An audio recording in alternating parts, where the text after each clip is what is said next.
எதற்கும் ஒரு முடிவுண்டு. உலகிற்கும் ஓர் மாறுங்காலமுண்டு. பேரழிவுகள் தவிர்க்க முடியாதவை. பூமி நடுக்கம், வெள்ளம், வறட்சி, எரிமலை, கிரக மோதல் என்பவற்றைத் தவிர்க்க ஆராய்ச்சிகள் நடைபெறலாம். ஆனால் அவை தவிர்க்க முடியாதவை. உலக மக்களின் அறியாமையை நீக்க முருகக் கடவுள் அழிவைக் காட்டுகிறார். இறுதியில் சைவர்கள் மட்டுமே எஞ்சுவார்கள் என்கிறார். உலக மாற்றத்தின் இறுதியில் சைவர்கள் மட்டுமே எஞ்சுவார்கள் என்பதனை அவர் திட்டவட்டமாக கூறுகிறார்கள். அதாவது முறையாக கடவுளை வணங்கி சக்தி பெற்றவர்கள் மட்டுமே புதிய உலகில் எஞ்சுவார்கள் என வலியுறுத்திக் கூறுகிறார்.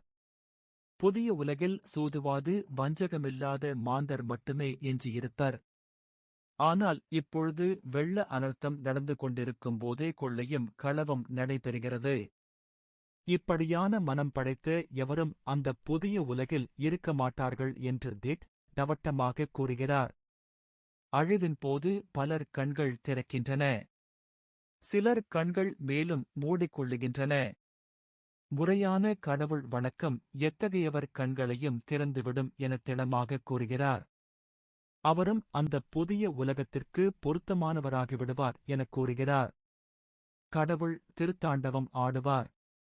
கெட்டுப்போன உலகத்தை திருத்த வேறு வழியில்லாத போதே கடவுள் ஆடுவார். நாட்டு மன்னர்களும் மக்களும் அக்கிரமக்காரர்களாக மாறிவிட்டார்களானால் கடவுளால்தான் ஏது செய்ய முடியும்? ஆட்டம் நிற்காது. மன்னன் கெட்டவன், மக்கள் நல்லவர்களாக இருக்கவும் இல்லை. மக்கள் கெட்டவர்களாக இருக்கிறார்கள். மன்னன் நல்லவனாக இருக்கிறான். என்றாலும் பரவாயில்லை. கடவுள் தாங்கிக் கொள்ளுகிறார்கள். XY ஆகிய இரு நாடுகளிலும் மக்களும் மன்னரும் ஒரே விதமாக கெட்டவர்களாக ஆடினால் கடவுளால் என்னதான் செய்ய முடியும்? அவர் திருத்தாண்டவத்தை நிறுத்தமாட்டார். உலகம் அழிகிறது.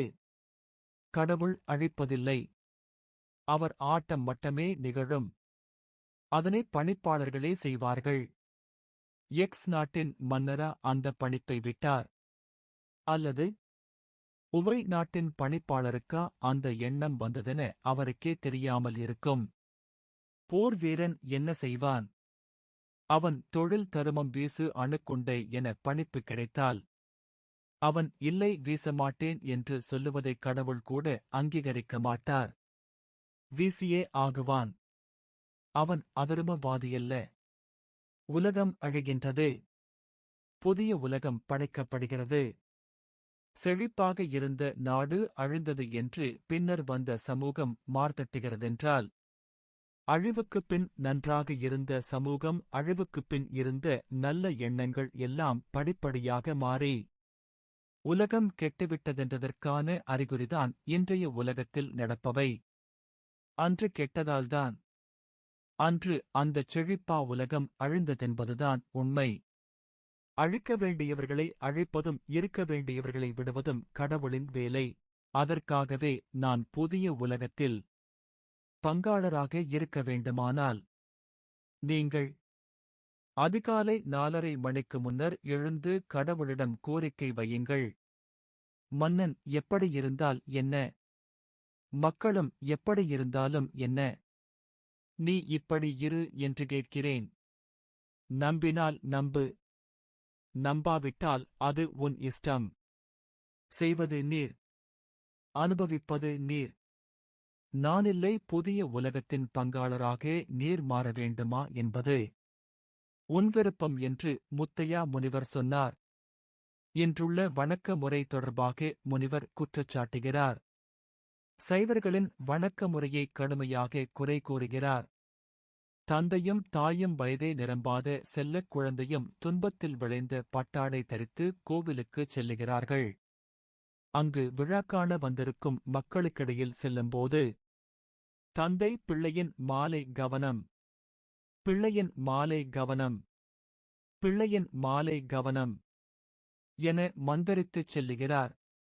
ஓம் முருகா, ஓம் முருகக் கடவுளே என கடவுளை அழைக்க வேண்டிய வாயிலும் மனதிலும் வேறொரு அச்சத்தின் மந்திரம் ஒலிக்கிறது. வணங்குவதற்கு வந்திருந்தால் குழந்தையை வீட்டில் விட்டு வந்திருக்கக் கூடாதா? உங்கள் அழகையும் அகந்தையையும் யாரிடம் காட்டச் செல்லுகிறீர்கள்? கடவுளிடமா? மாந்தரிடமா? மாந்தரிடம் காட்ட வேண்டுமானால், அதனால் இன்பமுண்டானால், அதற்காக வேறிடத்தில் வேறு தினத்தில் விழா காணுங்கள். இப்பொழுது நீங்கள் போகும் தினம் கடவுள் வணக்கத்திற்குரிய தினமா? கேளிக்கைக்குரிய தினமா? கடவுள் வணக்கத்திற்குரிய இடமும் தினமும் கேளிக்கைக்குரிய இடத்திலும் தினத்திலும் வேறுபடுத்தப்பட வேண்டும் என முனிவர் உணர்ச்சிபூர்வமான வார்த்தைகளால் வெளிப்படுத்தினார். கரோலிசப்பு மெண்டிஸ்